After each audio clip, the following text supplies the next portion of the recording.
sometimes it only takes once to make a lasting impression.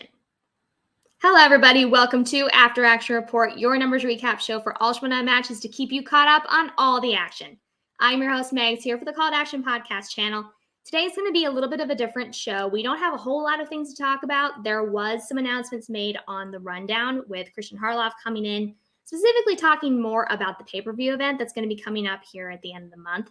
I'm going to break that down in a couple different segments here, but today I'm mainly going to be focusing in on something that he said about the teams division. The undercard for the pay-per-view event is going to be Video Drew and Claudia Dolph. This is a brand new team. They don't know if they're going to stick together as a team. This may be a team up that we only see once, and then they go their separate ways and they do something different storyline-wise, or they go on to different factions, or however it plays out. But it got me thinking about what other teams have we seen in Schmoedown's history that have been kind of that flash in the pan thing where you only saw them once, maybe twice. They didn't last long, but they made an impression on things that were unique or a unique team up, how they came together as a team storyline-wise was unique. What were some kind of highlights of these one-hit wonder teams? So we're going to go through some that I found in Schmoedown's history that I found interesting. This is by far not a comprehensive list, so please go ahead and put in the comments or tag me on socials and let me know what your other teams were that we only saw once or twice that you thought were really cool. Now, I am going to be mostly excluding teams that were put together specifically for tournament runs. Specifically, I'm not going to talk about hardly any teams. Actually, I don't think I have any on my list here that were from the 2018 Anarchy tournament. There were a lot of new teams there, but again, those were specifically put together for a tournament run, and they played once, they lost, they were done, or they got through the tournament as far as they could, and then we never saw them again. But I specifically want to look in at teams that were put together for either a specific storyline reason, as I said, or they were put in during the off-tournament season just to see if something stuck. So without further ado, let's jump into a few that I found interesting. So first off, we're going to jump way back into history. We're going to go all the way back to 2015. This was the very first teams tournament, and this team comprised of Cobster, Cody Hall, and Ace Cabrera. They were called the B team, and they were actually comprised of 3 individuals, something that we have not seen again in Schmoedown's history. They were paired up against the champs, which was Dan Murrell and Mark Riley at the time. They lost to that team, and we never saw the B team again. But again, something interesting that sparked to my mind, well, what does it look like, and how does it work out to have a 3-person team?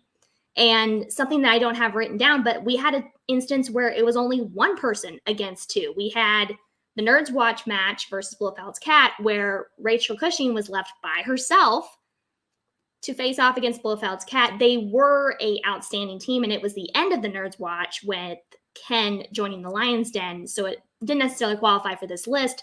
But it's that, again, that same instance of what does it look like when you only have 1 person against 2 on a team? Or if you, in this instance with the B team, have 3 against 2. A lot of interesting opportunities there to explore. But let's move into our next team, and we're going to move into the next year's season, which was 2016. And this is a team that was born out of a storyline. So if you guys remember the decision where we had Team Box Office Breakdown or Team Bob, which was Bob Finstock and JTE, they were going to break up. So it was the decision of whether JTE was going to have Clark Wolf join her as a team partner. Clark ended up going with Mark Riley to create Wolves of Steel. JTE decides to pick up Snyder to become the Patriots. But Finstock also ended up with a team out of this whole deal, and he pairs up with Makuga to become the Mega Powers. Now, these guys played in 2 matches. They lost their first match by KO to the Patriots, but then they actually beat the Team Wangers, and right after that match, they end on a loss with Finstock abandoning Makuga to go off and be a full-time manager.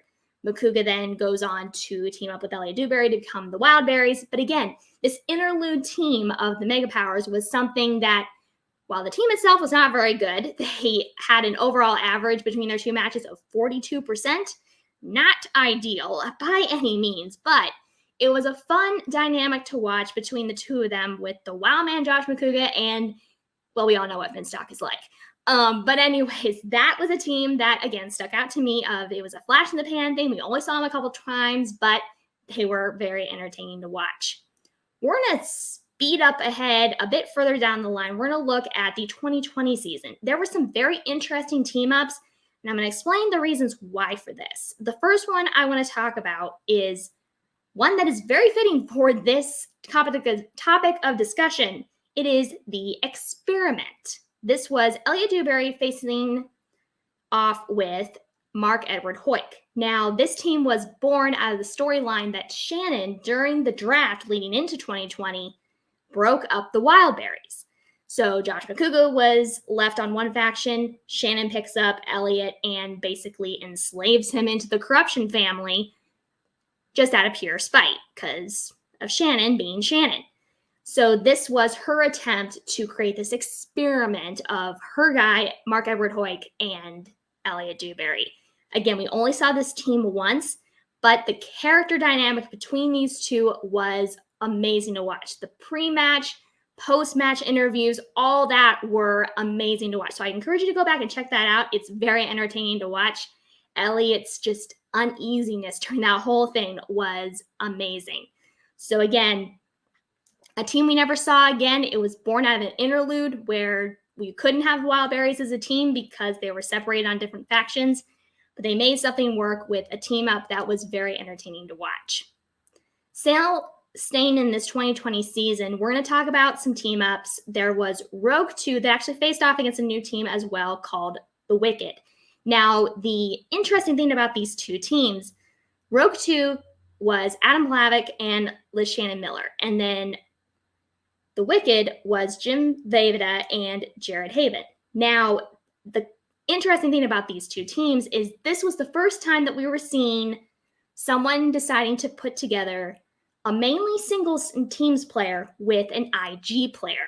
Now, the reason for that was during this season, we were seeing the introduction of IG slices on the wheel during singles and teams. So managers were starting to pair up an IG player and a singles and teams player to try and see if they could combine those IG and singles and teams strengths in that second round in order to get an advantage over other teams. So both of these teams had that idea in mind. We didn't see them again afterwards, but again, it was an experiment to try and see if you could get these two types of schools of thought to blend together into a good team to make something happen with the introduction of those IG slices. Now, we have seen some good results with Kalinowski and Chance Ellison, but I'll remind you, Kalinowski started off as a singles and teams player. He has found his home in the IG division, but he was already playing both sides of it when he teamed up with Chance already. So they were kind of the first ones to do it, but a little bit of a different dynamic when you think about it.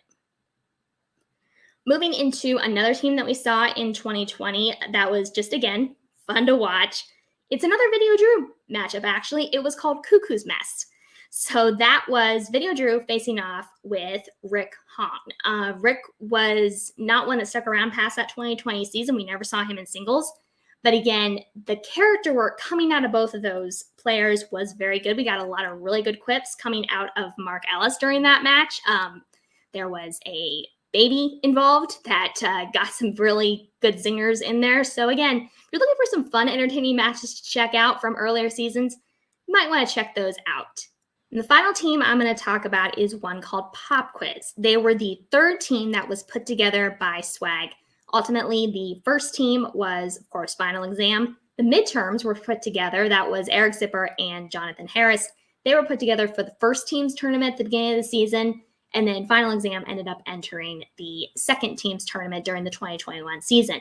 The Pop Quiz was this little pop-up team that we saw in the middle of the season. It composed of Jen Kemp and Vinny Mancuso. Again, throwing two people together, see if something stick. It ended up that they didn't move forward into other matches during the season due to scheduling and other dynamics within the faction, but they did come away with an 85% accuracy in that match, and they put up a good showing against another new team, which was Chaos Theory. That was Nick Harley and Jacoby Bancroft, which they did move into the next tournament that came up later in the year.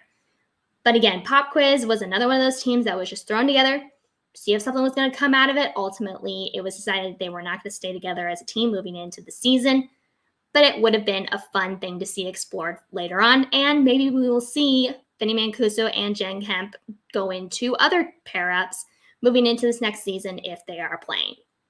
And that's going to do it for this week's episode. But don't worry, I'll be back next week. I'm going to break down the other big announcement that we got from the rundown earlier in this week. And that's going to be a preview of what we could potentially see between the main event of Kevin Smets facing off against Chandra Dandapani. I'm not necessarily going to make any predictions, but I'm going to break down their stats as individuals and how things went between the two of them in their previous 2 matches against each other. So get excited for that. Get excited for the launch of Season 9 Reboot. I'm hearing a lot of really good things about what's going to be coming up in this next season, and I hope to see you all as we continue on. But be sure to make sure that you have hit like on this video, that you're leaving comments. What other pair-ups did I not talk about that you thought were really fun that we maybe only saw once or twice? You can include the tournaments. That's totally fine. If there were teams that we saw at the first round of a tournament that got knocked out that you really wish you could have seen later on, be sure to throw those in there. I just didn't do the time to do that today. Make sure that you're also subscribed to this channel and you're being notified when we drop new videos on this channel. Check out everything else we've got on this channel and over on Twitch. Be sure to check out the socials that are listed down in the below to communicate with me and everybody else here on the Call to Action podcast channel. But for everybody here, until next time, I'm Megs, and this is After Action Report, signing off.